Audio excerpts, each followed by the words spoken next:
external genitalia.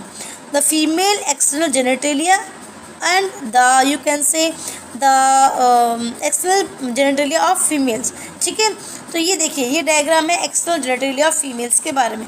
अब देखिए सबसे बाहर जो एक्सटर्नल जेनेटेलिया के ऊपर फ्लैशी पार्ट होता है, फ्लैशी स्किन होती है, ये एरिया कहलाता है मोन्स प्यूबिस. क्या कहलाता है? मोन्स प्यूबिस. ठीक है, जहाँ पे हेयर होते हैं, जहाँ पे प्यूबिक हेयर्स होते हैं, तो एक्सटर्नल पार्ट है जहाँ पर प्यूबिक हेयर होते हैं. This portion is called the mons pubis.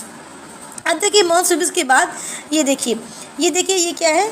जो अपर पार्ट है, जो आपका वल्वा है या यू कैन से जो वजाइना है, वजाइना का जो टॉप मोस्ट पार्ट है, the top most part is known as clitoris. The top most part is known as clitoris. ठीक है, ये क्लिटोरिस होता है top most part in the female vagina. इसके बाद देखिए क्लिटोरिस के बाद नेक्स्ट देखेंगे आप, ये जो अपर मोस्ट जंक्शन है जो कि labia majora and labia minora के जंक्शन पे होता है. यू कैन से अच्छा दो वॉल्स लिप वजाइना के बाहर दो लिप होते हैं. The bigger lip is called the labia majora, है ना. जो अपर लिप है या फिर यू कैन से बिगर है, फ्लैशी है ज़्यादा, उसे कहते हैं लैबिया मेजोरा. एंड जो छोटा लिप है, स्मॉलर लिप है, that is called the labia minora. ठीक है, तो जो अपर लिप है उसे बोलते हैं labia majora. The lower lip is called labia minora. इनके जंक्शन पे जो होता है point, that is known as clitoris. ठीक है, that is known as clitoris. ये फीमेल सेक्सुअल स्टिमुलेशन के लिए रिस्पॉन्सिबल होता है क्लिटोरिस. इसके बाद देखिए यहाँ पर, इसके बाद जो अंदर का पार्ट है इसे बोलते हैं अपन क्या? अंदर वाले पार्ट को बोलते हैं अपन वजाइनल ओपनिंग. तो वजाइनल ओपनिंग यहाँ पे होती है. You can say this is the vulva part. अंदर का साइड है वल्वा पार्ट.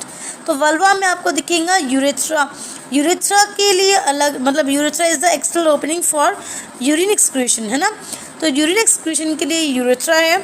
इसके नीचे यूरेथ्रा ऊपर होता है एंड नीचे की तरफ एक और पोर होता है जो कि कहलाता है वजाइनल ओपनिंग.